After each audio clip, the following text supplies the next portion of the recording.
Good morning and welcome back to the Prepared Mind channel on Patreon. You guys are awesome. We've got some questions you've had to ask or been asked to ask.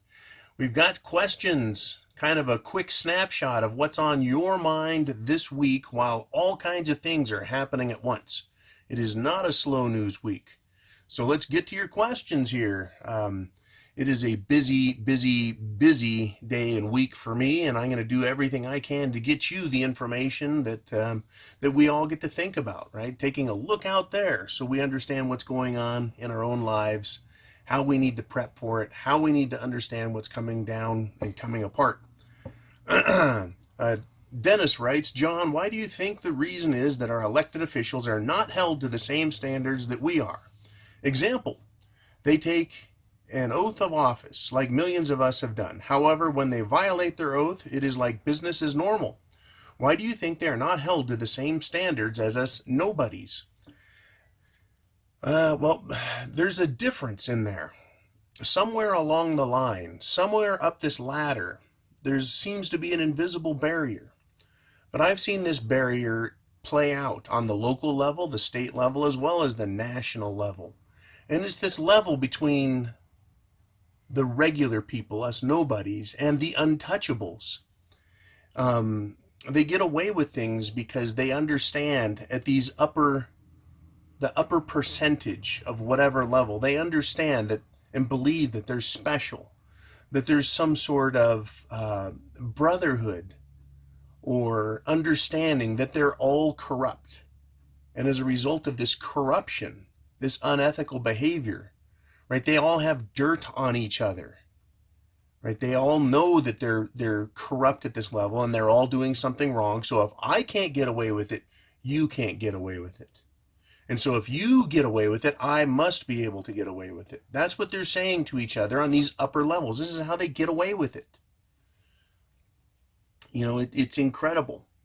It's painful to understand that when they take an oath in these high offices, whether they're elected officials or bureaucrats, when they take an oath, they don't mean it, right? It is a formality to them. It is a tradition to take an oath, but it is not a condition of behavior that's enforced upon them.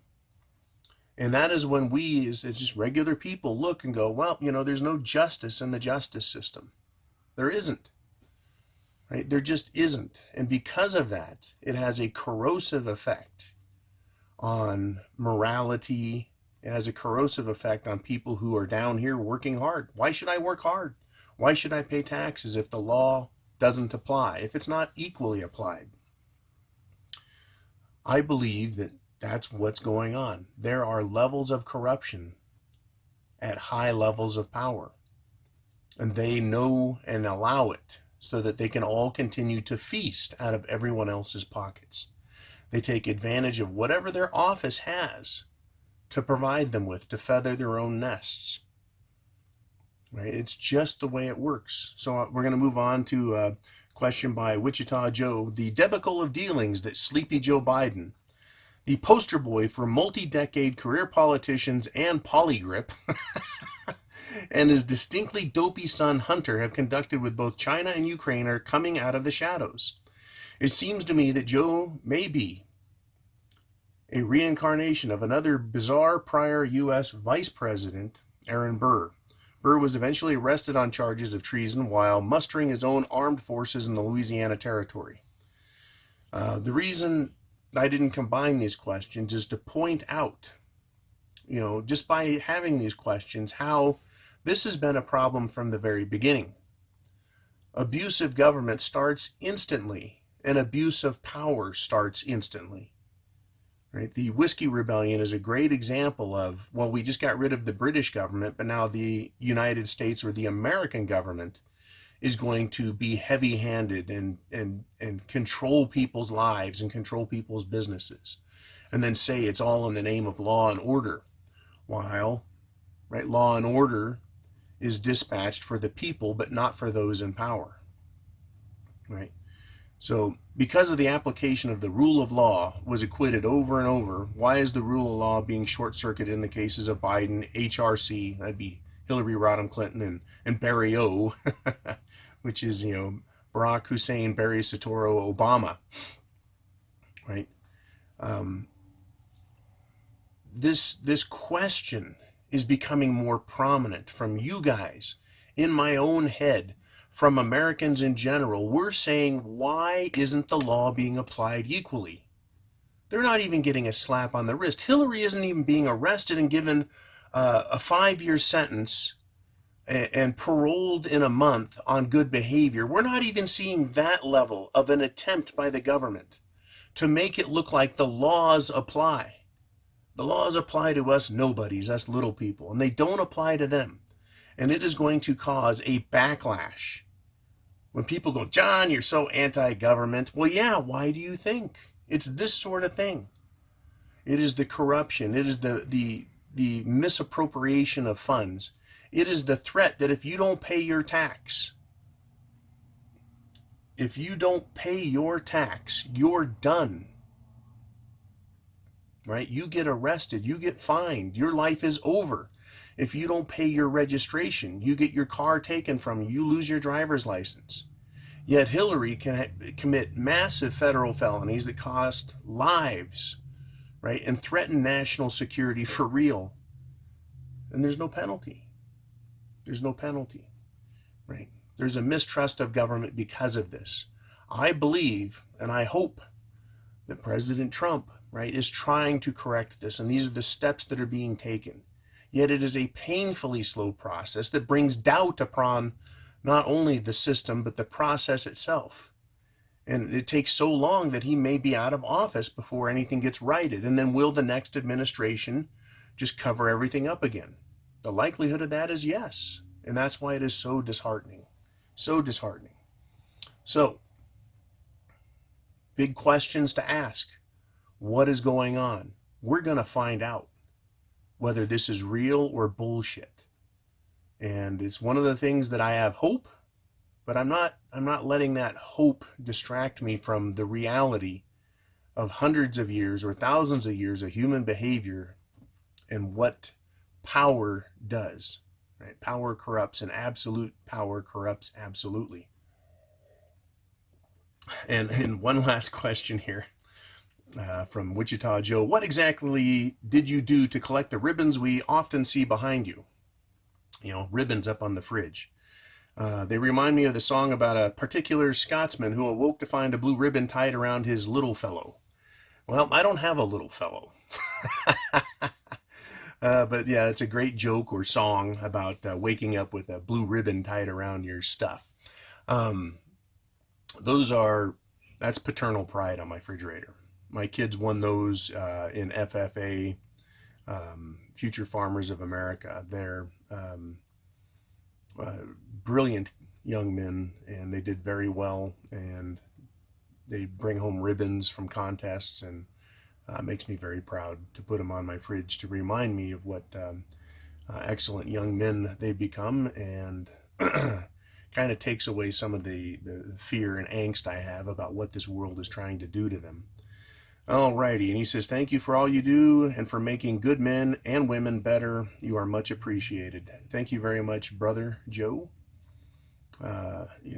Rest and repose while you can, and then back to work. So Billy the Goat writes, seeing as a lot of people have not purchased a rural retreat or bug out location and plan on bugging in or bunkering in, would you advocate having extra supplies, ammo, food, and a means of self-defense for your neighbors, or is this just giving someone the means to get all your stuff? A great question. Terrific question. I'm not going anywhere. I don't really have a group. I've got neighbors, but, what do I do?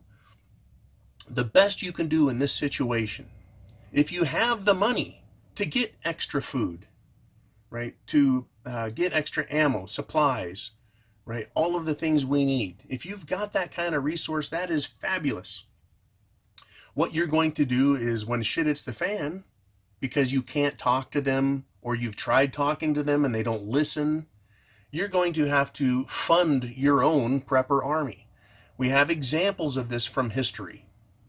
The American Revolution, there were wealthy plantation landowners, these evil people, these evil white guys, right, who had cannon ball, powder, supplies, muskets, smoothbore guns, not rifles. In fact, some of them had rifles. And they supplied the towns with these to defend themselves against the British, who were the far more evil bastards of the time. None of us are perfect. I don't want to hear just because you're white and a plantation owner back then that you were an evil bastard. That was the economic method and means at the times. I'm very sorry. Oh boy, don't want to delve into that too deep. But these more wealthy fellows did that. And guess what? Those townspeople were happy. They were surprised. They were pleased that this guy said, take this stuff, defend us. You may be in a position to do that, and I hope you and many other are, Mr. Billy the Goat. The problem you're going to have is the question you ask. Is this just giving someone the means to get all your stuff? Now you have to decide, am I just going to give them this stuff, or am I going to mete it out a little at a time as it's needed, the food, the ammo, etc.? Am I going to hand someone a gun and they're going to turn around and point it at me and shoot? Before you hand anyone a weapon, you're going to have some serious discussions. Shit has hit the fan, you call a neighborhood meeting and you say, look, what do we do? Can we trust each other? What's our defense? What's our strategy? And if you have people that are questionable, kick them the fuck out. If you can't trust them, you don't give them a gun. It's as simple as that. If you can trust them and everyone realizes, oh fuck, we're in the same boat. Thank you, Billy the Goat, for having this stuff. Does that make you the leader? Not necessarily. Once again, looking back to the Revolutionary War,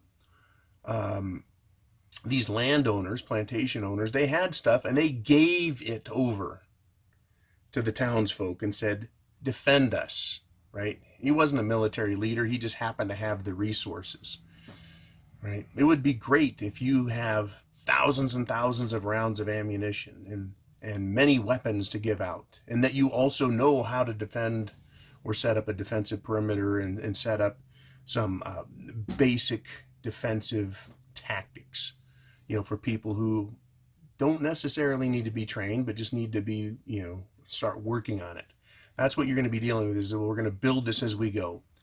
And you're going to be building that as you go, while others are building their bullshit, going to come steal your shit tactics, which are going to be far less effective, but they're going to be a threat. Anyways, it's a great, great question. It is not the best situation, but it is one that has some positive benefits. So once again, yeah, if you can afford it, then you do what you can. Robert writes, FEMA taking away firearms and boarded up houses. Your thoughts? National Guard stops them. The idea, it's not a really clear question, just my thoughts on FEMA taking away firearms and boarded up houses. So shit hits the fan. People board up their houses. They leave because they've either bugged out permanently or they've gone away for a few days and plan on coming back after a tide of stupidity blows on by, I think has been the theory I've heard. But FEMA or National Guard or the local police come by, rip the boards off your house, go through it, search and take your firearms. That's possible. It's I think it's criminal. I don't like it, but it's very possible. You've got to realize that anytime you leave something unguarded in a boarded up house, people are going to wonder what is worth getting in or what is worth boarding that house up for. And also people are going to be in a desperate position when shit hits the fan, depending on the severity of it. Right? If it's not a big deal, not too bad, they may leave that boarded up house alone. Or your neighbors may say, get away from that boarded up house. On the other hand, they may say, look, we want in there, right? And they're going in no matter what. Dicey situation. Jut writes, I have a nagging question. How do the authorities approach breaching a dwelling? Like the technical aspects, how many personnel? Where the wood post up, etc. Knowledge is power, and it would be nice to know what to expect. If you want to know how someone's going to try entering your house in force en masse, I recommend going on YouTube, right, and typing in police entry, or type in this, no-knock raid techniques, and you'll see it. Right? It depends, the police like to use overwhelming force. And I imagine any group, whether they're the police and operating in some legal capacity, or whether they're marauders operating in some illegal capacity, either way, right, they're entering a dwelling in mass on force, right, and they're gonna just wipe everyone out. What they typically do is stack up or line up outside of an entry. But unless you've got a concrete block wall house, right, walls are really nothing more than paper to a bullet, and bullets go right through walls and take people out. So if you know they're stacking up, I imagine there's going to be a lot of marauders that are shot through the walls as they, line up outside and build up the macho impetus to kick the door in and try and come in. One of the things you can do to help stop this in Shit Hits the Fan, if marauders are doing this, is getting an old-fashioned board that locks in place behind some reinforcements. They still sell these things at hardware stores. It's just a piece of L metal, right, that bolts to the wall that you put a board behind as a brace. And if you've got 2 or 3 or 4 of those at every entry door, it's going to make it a hell of a lot harder for marauders to break into your house. With a battering ram or not, right? They can batter the door, but there's 2x4s bolted to the frame of the house, holding everything together, right? And if you hear someone beating repeatedly at your door, I imagine you can suspect that those marauders are not your friends, and that those marauders, right, are coming to kill you. And so you may have to defend yourself and shoot through that paper-thin wall, right? Anyways, I recommend watching videos on that, using your thinking, but understanding there are some very primitive door reinforcement hardware for sale at your hardware store. Alrighty, Dennis writes, John, what do you think about any news media that is falling behind in the rating? The fact that Soros and Operation Mockingbird continues to fund them is an example. Example, CNN, MSNBC, New York Times, and any others are still making their money from either Soros and or Operation Mockingbird. So in their minds, it does not matter. Your thoughts, please. Operation Mockingbird is the infiltration of the news media by clandestine organizations within the government.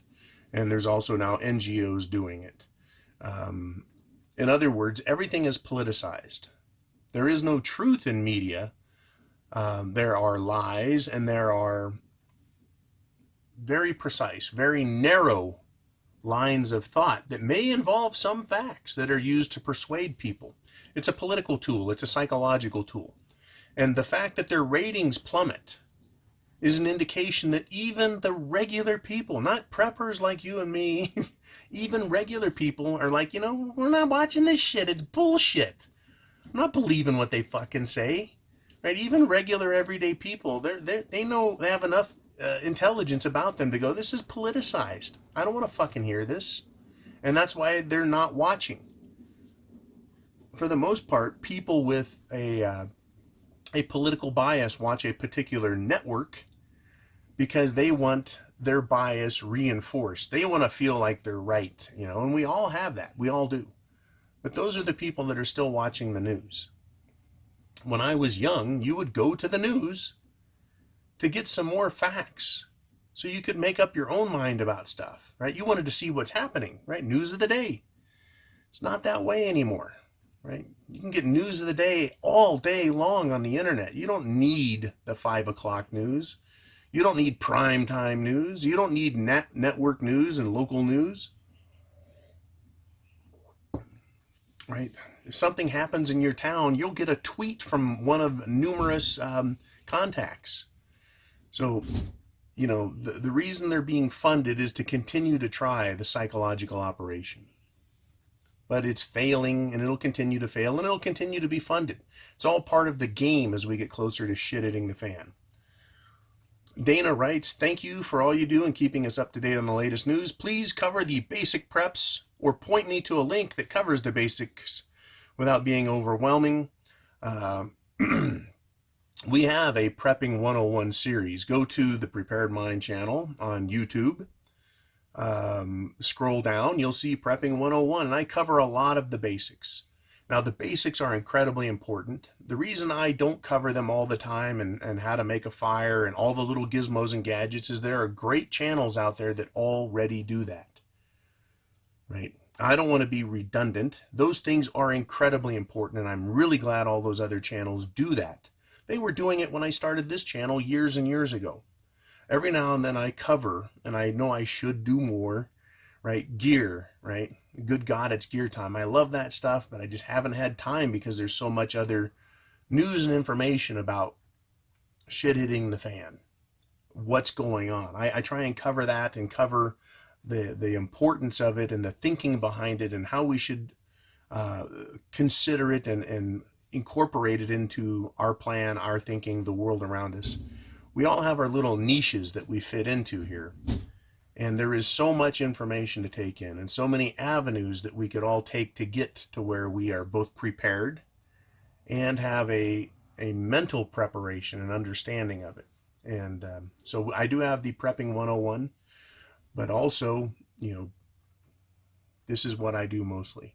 So go check that out if need be. It's good stuff. Robert writes, I am so frustrated with even our own President Trump. I don't see any promises being kept to protect and defend the First and Second Amendment from him. Just give this a listen. It is Roy Potter. It's a video by him. His video was Trump is not steadfast. I understand that. It's a concern of mine.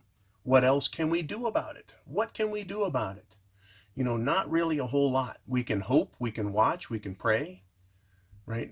But that's it. I mean, if Trump was not doing anything at all, he's not doing anything at all, then we would know it's more status quo. If Trump is doing everything, we'd be like, yay. And he's somewhere in the middle. He's doing stuff, but certainly not to any of our satisfaction. I don't want stuff fixed tomorrow or today. I want it fixed last year. But we're not going to get that. Obviously, last year, Hillary, you're going to go to jail if I become president, he says in the debates. And then Hillary doesn't go to jail. Very disappointing, right? But what can the president do? How powerful is he really? Can he fix individual problems? Well, he's done his executive order on human trafficking, and it's resulted in thousands of arrests, but we haven't gotten the arrests we want. We haven't seen the results we want. So it's easy to become disheartened. The only thing we really can do, Robert, is be prepared. We can understand all of this stuff. We can look at it and we can be heartened by it. We can be disheartened. It can increase our faith and belief in something bigger than ourselves based on how far man has fallen, how corrupt we can see the powerful get, right? But Trump has done good. Where he has done really well, in my opinion, is we know the media and the Democrats would expose him and impeach him instantly if he has done anything wrong. But their investigations, which lift every fucking rock to look for any impropriety on any part, have demonstrated there's nothing on the guy apart from he's an asshole, right? And they don't like him. That means he's in a position to do good things. But how hard is that? Look at all the trouble he's had with the FBI, with the Department of Justice, right? With the Attorney General, ex-Senator Sessions, Jeff Sessions. He was a fucking turd. He was supposed to be an ass kicker. We shouldn't invest our hope in these people of doing a great job because so many of them have dirt on them and they are powerless. They're impotent. They're emasculated by a system which has kept them in control while heaping rewards on them. Goes back to the very first subject of this entire video. Or subjects when, why do they violate their oaths? Why do they not? Why do they not? Why is the law not equally applied? It is that. That is what's going on. But it goes all the way back to Trump, right? They don't have anything on him. Therefore, right, there is a chance that he is doing good. But yes, right, he's not steadfast. He's not making us happy. That's the world we're in. That's why shit's going to hit the fan, because no matter how much it's fought, I don't think it can be turned around, and it's going to happen. So get prepared food, water, shelter, clothing, medicine, means of self-defense. Go to the preparedmind.club. That's your store. You guys pay for it. And thank you once again for supporting, sponsoring, for binge watching all of these videos, and supporting us in every way so that we can in turn provide you with the information, some perspectives, and some entertainment. So you guys be cool. I'll talk to you again very, very soon.